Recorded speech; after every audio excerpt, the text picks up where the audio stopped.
The one I get the most is that, oh, so you're an ER doctor. Guys, this is a good friend and colleague of mine. I get this all the time. What kind of doctor are you? I'm a trauma surgeon. Oh, so you work in the ER?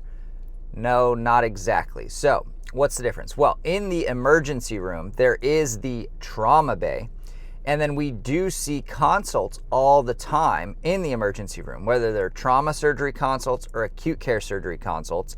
However, a emergency medicine doctor and a trauma surgeon are very different in their training and how they actually practice on a day-to-day basis. So emergency medicine is a 3-year residency, moving to a required 4-year residency here in the very near future. Some of my EM colleagues can tell me the timing on that. I've talked to our program director here. I think it's in 2027. Whereas a trauma surgeon does 5 years of general surgery minimum, and then also a 1 year of surgical critical care fellowship, and then some also do an acute care surgery fellowship. So trauma surgeons and emergency medicine doctors do both work shift work, so that is a commonality there.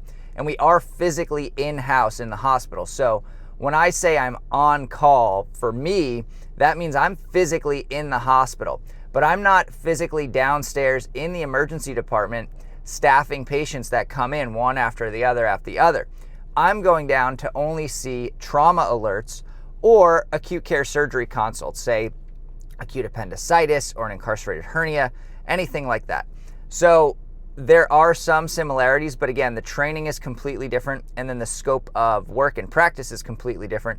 And they both are awesome fields, honestly, because we have shift work, so we get to have a life outside the hospital, and that's why a lot of people gravitate towards the two specialties. So thanks, Doc.